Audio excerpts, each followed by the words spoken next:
আমি আজকে বলতে বাধ্য হচ্ছি যে আমাকে বিভিন্নভাবে অনেকেই অনেক প্রশংসা করলেও ঠিক সঠিক সিদ্ধান্ত নেওয়ার জন্য যখন আমি কোনো মতামত দিয়েছি অথবা আমি কোনো জিনিস তুলে ধরেছি, তখন অনেক ক্ষেত্রেই দেখা গেছে তা বিভিন্নভাবেই বিভিন্ন কারণে পরিবর্তন করা হয়েছে।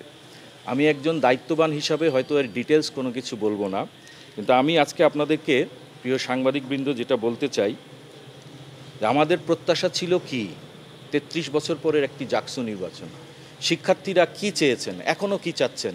জাকসু নির্বাচন হয়েছে, তারা ফলাফল চাচ্ছেন, তারা ফলাফলটা প্রকাশ করতে চাচ্ছেন।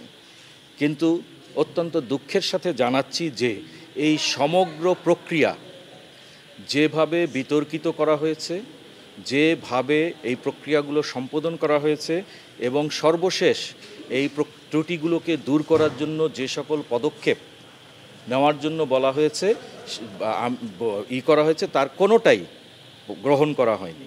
আপনারা হয়তো জেনে থাকবেন যে আজকে বিকাল 4টায় প্রধান নির্বাচন কমিশনার সভা ডেকেছিলেন। সভাটি আসলে আমি তাকে অনুরোধ করেছি যে আমরা আলাপ করে নেওয়ার জন্য। আমরা দীর্ঘক্ষণ সভা করেছি।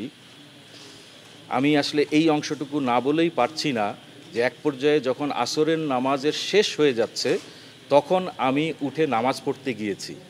নামাজ পড়ে এসে দেখেছি ভোট গণনা শুরু হয়ে গেছে। আমি আপনাদেরকে জানাচ্ছি যে আমি নির্বাচন কমিশনকে বারবার অনুরোধ করেছি যে যেই অভিযোগগুলো উত্থাপিত হয়েছে এবং যে সকল সমস্যাগুলো আছে সেগুলোর দিকে দৃষ্টিপাত করে আপাতত গণনা স্থগিত রাখা হোক। দ্রুত সময়ের মধ্যে এ সকল সিদ্ধান্ত গ্রহণ করে শিক্ষার্থীসহ সারা দেশ যেই বিষয়টি যেই দিকে চেয়েছিল একটা সুষ্ঠু স্বচ্ছ জাকসু, সেই দিকে আমরা এগিয়ে যাই। কিন্তু আমি তাতে ব্যর্থ হয়েছি। এই ব্যর্থতার দায়ভার আমাকে গতকালকে থেকেই, তার আগেও ছিল, গতকালকে থেকেই আমাকে পীড়া দিয়ে এসছে। সেই জন্য আমি এখন বাধ্য হয়েছি। আমি অনেকগুলো অনিয়ম দেখেছি, অনেকগুলো মারাত্মক রকমের ত্রুটি দেখেছি, যেই ত্রুটিগুলো আসলে পুরো নির্বাচন প্রক্রিয়াটাকে প্রশ্নবিদ্ধ করেছে। এরকম পরিস্থিতিতে আমি নির্বাচন কমিশনের সকলে এই বিষয়ে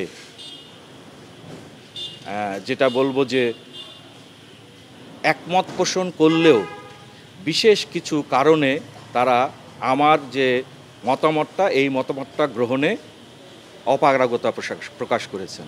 সেই কারণে আমি নির্বাচন কমিশনের ওই সিদ্ধান্তে, যখন আমি আসরের নামাজ পড়ে এসে দেখেছি যে আমি আমার মতামতটার বিষয়ে সুরাহা না করেই ফলাফল গণনা শুরু হয়ে গেছে, তখন আমি এই বিষয়ে প্রধান নির্বাচন কমিশনারকে আমার যে দ্বিমত, সেই দ্বিমতটি লিখিতভাবে জানিয়ে এসেছি। সময় খুব কম হওয়ার কারণে এই রকম পরিস্থিতিতে আমার পক্ষে নির্বাচন কমিশনার হিসেবে দায়িত্ব পালন করা সম্ভব নয়। সেই কারণে আমি নির্বাচন কমিশন থেকে পদত্যাগের ঘোষণা দিচ্ছি।